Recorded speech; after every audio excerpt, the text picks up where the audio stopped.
ಸ್ನೇಹಿತರೆ, ಒಂದು ಪುಟ್ಟ ಕತೆ ಹೇಳ್ತೀನಿ, ಕೇಳಿಸ್ಕೊಳ್ಳಿ. ನಿಧಾನವಾಗಿ, ಸ್ಕಿಪ್ ಮಾಡಬೇಡಿ, ಅರ್ಥ ಆಗಲ್ಲ. ಒಂದು ಸಿಟಿನಲ್ಲಿ ಅಪ್ಪ ಅಮ್ಮ ಮಗ ವಾಸವಾಗಿರ್ತಾರೆ.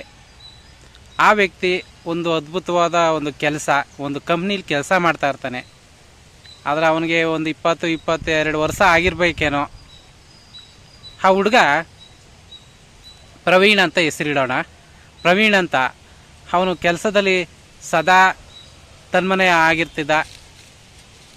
ಕೆಲಸ ಮಾಡಿಕೊಂಡು ಅವನ ಜೀವನ ಕಳೀತಿದ್ದ. ಆದರೆ ಅವನಿಗೊಂದು ಕೊರಗಿತ್ತು, ಅಪ್ಪ ಅಮ್ಮ ಇದ್ದಾರೆ, ಆದರೆ ನನಗೆ ಅಣ್ಣ ಇದ್ದವನು ದೂರ ಆಗ್ಬಿಟ್ಟ ಜಗಳ ಆಡಿಕೊಂಡು. ಆದರೆ ಅಕ್ಕ ತಂಗಿಯರ ಪ್ರೀತಿ ನನಗೆ ಸಿಕ್ಕಲೇ ಇಲ್ವಲ್ಲ ಅಂತ ಅವನು ಯಾವಾಗಲೂ ಬೇಜಾರಲ್ಲಿ ಇರ್ತಿದ್ದ. ಅವನಿಗೆ ಅಕ್ಕ ತಂಗಿಯರು ಯಾರೂ ಇರಲಿಲ್ಲ. ಅಣ್ಣ ತಮ್ಮ ಇಬ್ಬರೇ ಮಕ್ಕಳು. ಅಣ್ಣ ದೂರ ಆಗ್ಬಿಟ್ಟಿದ್ದ ಜಗಳ ಮಾಡಿಕೊಂಡು ಅಪ್ಪ ಅಮ್ಮನ ಜೊತೆ. ಸೊ ಇವನು ಕೆಲಸ ಮಾಡ್ಕೊಂಡು ಕಾಲ ಕಳೀತಿದ್ದ. ಆದರೆ ಅವನಿಗೆ ಅಂತಲೇ ದೇವರು ಕಾದಿದ್ನೋ ಏನೋ, ಒಂದು ಹುಡುಗಿ ರಜಕ್ಕೆ ಬಂತು.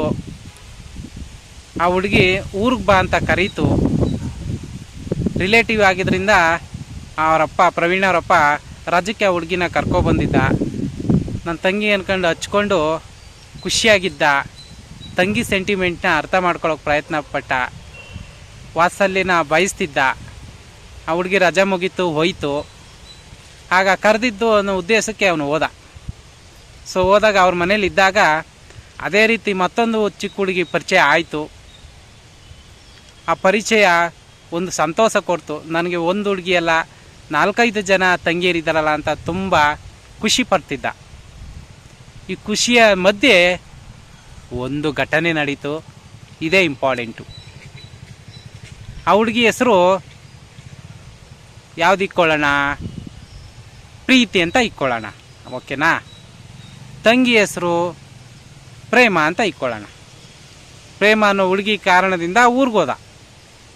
ಇನ್ನೊಂದು ಪ್ರೀತಿ ಅನ್ನೋ ಒಂದು ಹುಡುಗಿ ತಂಗಿ ಸಿಕ್ಕಿದ್ಲು. ನೋಡೋಕೆ ಚೆನ್ನಾಗಿತ್ತು, ಖುಷಿಯಾಗಿ ಮಾತಾಡಿಸ್ತಿತ್ತು. ಹೀಗೆ ಇದೇ ಖುಷಿನಲ್ಲಿ ಟ್ಯೂಷನ್ ಮಾಡೋಕ್ಕೆ ಶುರು ಮಾಡ್ದ. ಟ್ಯೂಷನ್ಗೆ ಎಲ್ಲ ಮಕ್ಕಳು ಬರ್ತಿದ್ದ, ಒಂದು 15 ಜನ ಬರ್ತಿದ್ರು ಅಂದ್ಕೊಳ್ಳಿ. ಅವ್ರಿಗೆಲ್ಲರಿಗೂ ಚೆನ್ನಾಗಿ ಪಾಠ ಹೇಳ್ಕೊಡ್ತಿದ್ದ.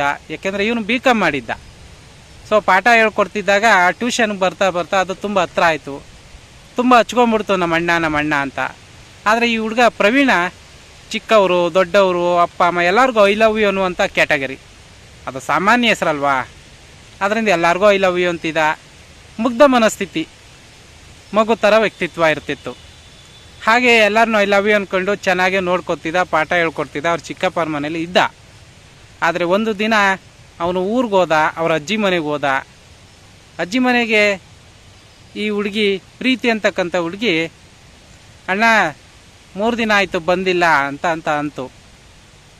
ಬರ್ತೀನಿ ಅಂತು. ಐ ಮಿಸ್ ಯು ಅಂತು. ನಾನು ಮಿಸ್ ಮಾಡ್ಕೊತಿದ್ದೀನಮ್ಮ ಅಂತ ಅಂತು. ತಂಗಿ ಅಲ್ವಾ, ಸರಿ ಅದೇ ಟೈಮ್ಗೆ ಐ ಲವ್ ಯು ಪುಟಿ ಅನ್ನ. ಸೊ ಆ ಮೆಸೇಜ್ಗೆ ಈ ಹುಡುಗಿ ಪ್ರೀತಿ ಅಂತ ಇದ್ದಾಳಲ್ಲ, ಅವಳು ಚಿಕ್ಕಪ್ಪ ಅಂತಕ್ಕಂಥವ್ನು ಫೋನ್ ಇಸ್ಕೊಂಡ ಅದೇ ಟೈಮ್ಗೆ. ಆ ಮೆಸೇಜು ಅವನು ನೋಡಿಬಿಟ್ಟು, ಓ ನನ್ನ ಮಗಳನ್ನ ಯಾರೋ ಲವ್ ಮಾಡ್ತಿದ್ದಾರೆ, ಅವನೇ ಮೆಸೇಜ್ ಮಾಡ್ತಿದ್ದಾನೆ ಅಂತ ಆ ಹುಡುಗಿ ರೂಪದಲ್ಲಿ ಈ ವ್ಯಕ್ತಿ ಮೆಸೇಜ್ ಮಾಡ್ದ. ಆದರೆ ಈ ವ್ಯಕ್ತಿಗೆ ಮೆಸೇಜು ಬದಲಾವಣೆ ಆಯಿತು. ಯಾರೋ ಮೆಸೇಜ್ ಬೇರೆಯವ್ರು ಮಾಡ್ತಾವ್ರೆ ಅಂತ ಗೊತ್ತಾಯಿತು. ಆ ವ್ಯಕ್ತಿ ಏನಂತ ಕಳಿಸ್ತಾ, ಎಷ್ಟಿನಿಂದ ನಿನಗಿಷ್ಟ ಅಂತ ಕಳಿಸ್ತಾ.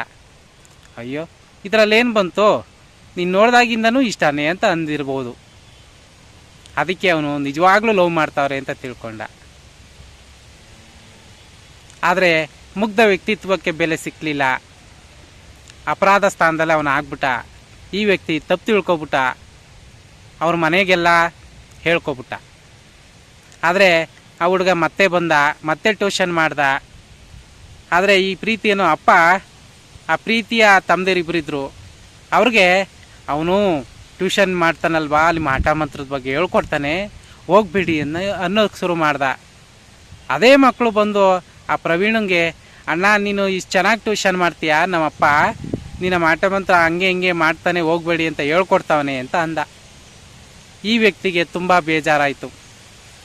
ಅದೇ ಗ್ರಾಮದ ಸ್ಕೂಲ್ನಲ್ಲಿ ಶಿಕ್ಷಕರಾಗಿ ನೇಮಕ ಮಾಡೋದಕ್ಕೆ ರೆಡಿ ಮಾಡ್ತಾಯಿದ್ರು ಆ ಪ್ರವೀಣನನ್ನ. ಆ ಟ್ಯೂಷನ್ ಮಾಡೋದು ನೋಡಿ ಆ ಪ್ರಿನ್ಸಿಪಾಲ್ರೇ ಕರ್ಸೋಕ್ಕೆ ಇಷ್ಟಪಡ್ತಾಯಿದ್ರು. ಆದರೂ ಇವನು ಎಕ್ಸೆಪ್ಟ್ ಮಾಡಲಿಲ್ಲ.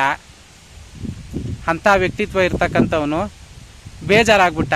ನಾನು ಮಾಟ ಮಂತ್ರ ಮಾಡ್ತೀನಿ ಅನ್ನೋ ನೋವಾಗಿ ಆ ಗ್ರಾಮ ಬಿಟ್ಟು ಹೋದ.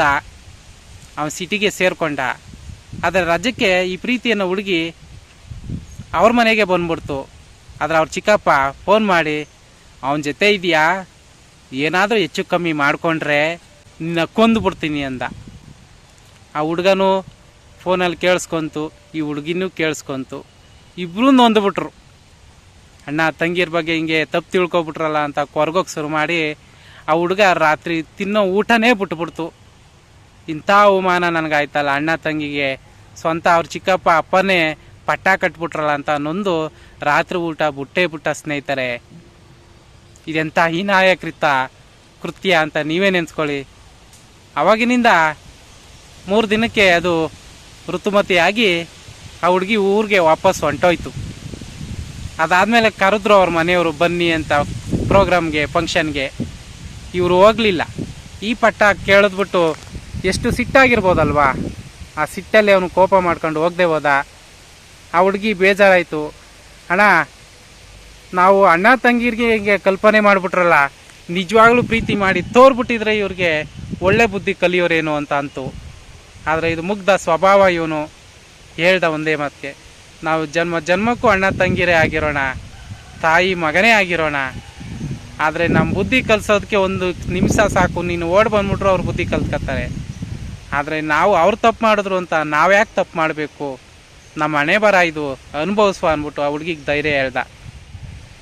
ಆ ಧೈರ್ಯ ಹೇಳ್ಬಿಟ್ಟು ಆ ಊಟನೇ ಬಿಟ್ಬಿಟ್ಟು ಅವನು ಜೀವನ ಮಾಡೋಕ್ಕೆ ಶುರು ಮಾಡಿಬಿಟ್ಟ ಸ್ನೇಹಿತರೆ. ಹೀಗೆ ಆ ತಾಯಿ ತಂದೆಗಳು ಮಾಡಿದ ತಪ್ಪಿಗೆ ಈ ಬಾಲಕ ಅಕ್ಕ ತಂಗಿಯರ ಪ್ರೀತಿಯ ಒಪ್ಕೊಂಡು ಕೊನೆಗೆ ವಂಚಿತ ಆಗ್ಬಿಟ್ಟ. ಎಷ್ಟು ನನಗೆ ಜೀವನದಲ್ಲಿ ನನಗೆ ಅಕ್ಕ ತಂಗಿಯರಿದ್ದಾರೆ ಅಂತ ಹೆಮ್ಮೆಯಿಂದ ಹೇಳ್ಕೊಳ್ಳೋಕ್ಕೆ ಶುರು ಮಾಡ್ದ. ಆದರೆ ಇವ್ರು ಮಾಡಿದ ಒಂದು ಅನಾಹುತ ಮತ್ತೆ ಅಕ್ಕ ತಂಗಿಯರ ಪ್ರೀತಿಯಿಂದ ವಂಚಿತನಾಗಿ ಮತ್ತೆ ದೂರ ಆಗೋಕ್ಕೆ ಶುರು ಮಾಡಿಬಿಟ್ಟ ಸ್ನೇಹಿತರೆ. ಅಣ್ಣ, ನಾನು ನಿನ್ನ ತಂಗಿ, ನಮ್ಮ ಅಪ್ಪ ಅಮ್ಮ ನನ್ನ ತಪ್ಪು ತಿಳ್ಕೊಂಡ್ರು, ನಿನ್ನ ತಪ್ಪು ತಿಳ್ಕೊಂಡ್ರು, ಈ ಊರು ತಪ್ಪು ತಿಳ್ಕೊಬೋದು, ಅದರ ಮೇಲಿರೋ ದೇವ್ರು ಯಾವತ್ತೂ ತಪ್ಪು ತಿಳ್ಕೊಳ್ಳಲ್ಲ. ನಾನು ಶಾಶ್ವತವಾಗಿ ನಿನ್ನ ಮನೆ ದೇವರೇ ನಮ್ಮ ಮನೆ ದೇವರಲ್ವಾ. ನೀವು ಮಾಡೋ ಪೂಜೆ ದೇವರು ನಾವು ಅದೇ ದೇವ್ರಿಗೆ ಒಕ್ಕಲಲ್ವೇ, ನಾವು ನಿಮಗೆ ರಿಲೇಟಿವ್ ಅಲ್ವೇ, ನಮ್ಮಪ್ಪ ನಿಮ್ಮ ಚಿಕ್ಕಪ್ಪ ಆಗಬೇಕಲ್ವೇ ಅಂತ ಧೈರ್ಯ ತುಂಬಿ ಆ ಹುಡುಗಿ ಸಮಾಧಾನ ಮಾಡ್ತು. ಆಗಿನಿಂದ ಹೆಣ್ಮಕ್ಳಿಗೆ ಅಕ್ಕ ತಂಗಿ ಅಂತ ಒಪ್ಕೊಳ್ಳೋಕ್ಕೆ ಭಯ ಪಡೋಕ್ಕೆ ಶುರು ಮಾಡಿಬಿಟ್ಟ. ಈ ಸಮಾಜದಲ್ಲಿ ಪ್ರೀತಿಯಿಂದ ಐ ಲವ್ ಯು ಅಂದ್ಬಿಟ್ರೆ ಸ್ನೇಹಿತರೆ, ಅದನ್ನು ತಪ್ಪು ತಿಳ್ಕೊತಾರೆ ಹೊರತು ಅದನ್ನು ಯಾಕೆ ಹಿಂಗೆ ಅಂದರು ಅಂತ ಯಾರೂ ಪ್ರಶ್ನೆ ಮಾಡಲ್ಲ ಸ್ನೇಹಿತರೆ. ಆ ವ್ಯಕ್ತಿ ರೀಪ್ಲೇ ಮಾಡಿದವನು ಮೊಬೈಲಲ್ಲಿ ಎದುರುಗಡೆ ಬಂದು ಹಿಂಗೆ ಅಂದಲ್ಲ ಏನಪ್ಪ ಅಂತ ಕೇಳಿದ್ದಿದ್ರೆ ನಾನು ಎಲ್ಲರಿಗೂ ಹೇಳ್ತಿದ್ದೆ, ಅಪ್ಪ ಇವಳಿಗೇನು ಸ್ಪೆಷಲ್ ಅಲ್ಲ ಅಂತ ಹೇಳ್ತಿದ್ನೇನೋ. ಅದು ಸತ್ಯಾಂಶನ ಬಾಯ್ಬಿಟ್ಟು ಹೇಳ್ತಿದ್ದ. ಆದರೆ ಪ್ರಮಾಣಿಸಿ ನೋಡದೆ ತಪ್ಪು ತಿಳ್ಕೊಂಡು ಆ ಹುಡುಗಿಗೆ ಹೊಡೆದು ಬಡ್ದು ದೂರ ಮಾಡಿದ್ರು. ಈ ಹುಡುಗಂಗೂ ಅವಮಾನ ಮಾಡಿ ದೂರ ಮಾಡಿದ್ರು ಸ್ನೇಹಿತರೆ. ಒಂದು ಸ್ವಂತ ಚಿಕ್ಕಪ್ಪ ದೊಡ್ಡಪ್ಪ ಮಕ್ಕಳಾಗಿ ಅವರೇ ಈ ಥರ ತಪ್ಪು ತಿಳ್ಕೊಬಿಟ್ರೆ ಈ ಸಮಾಜ ಏನು ಮಾಡುತ್ತೆ ನೀವು ಹೇಳಿ? ಅಥವಾ ಅಣ್ಣ ಅಂತ ಬಂದವ್ರನ್ನಾರು ಒಪ್ಕೊಳ್ಳೋಕೆ ಇಷ್ಟಪಡ್ತಾನ? ಅವನೆಷ್ಟು ನೊಂದಿರ್ಬೋದು ಸ್ನೇಹಿತರೆ.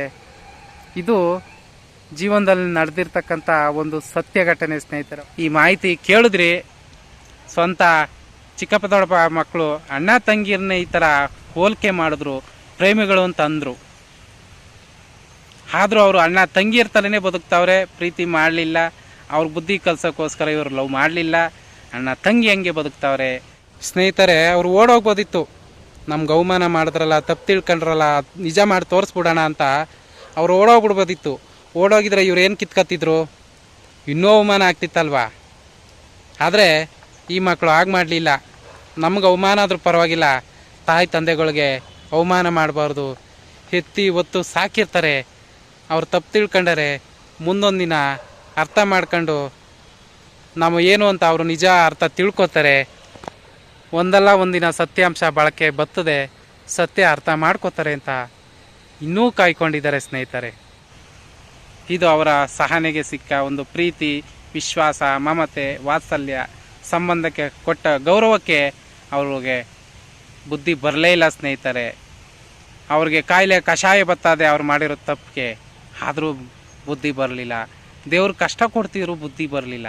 ಆದರೆ ಈ ಮಕ್ಕಳು ಅಣ್ಣ ತಂಗಿ ಅಂದ್ಕೊಂಡು ಈಗಲೂ ಮನಸ್ಸಲ್ಲಿ ಶುದ್ಧ ಮನಸ್ಸಲ್ಲಿ ಚೆನ್ನಾಗೇ ಇದ್ದಾರೆ.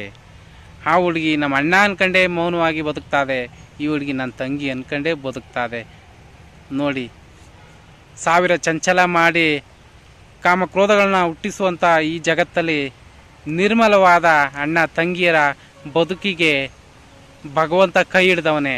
ಆದರೆ ಚಂಚಲ ಕೊಟ್ಟು ಅವ್ರನ್ನ ಹಾಳು ಮಾಡಲಿಲ್ಲ. ಹೋಲಿಕೆ ಮಾಡಿ ಹಾಳಾಗ್ತಾರೆ ಹೊರತು ಅವರು ನೊಂದು ಬಂದು ಮುಂದಕ್ಕೆ ಉದ್ಧಾರ ಆಗಿ ಆಗ್ತಾರೆ. ನಿಮ್ಮ ಅನಿಸಿಕೆ ಅಭಿಪ್ರಾಯ ಏನಂತ ಕಮೆಂಟ್ ಮಾಡಿ ತಿಳಿಸಿ ಸ್ನೇಹಿತರೆ. ಮುಂದಿನ ವಿಡಿಯೋದಲ್ಲಿ ಭೇಟಿ ಆಗೋಣ.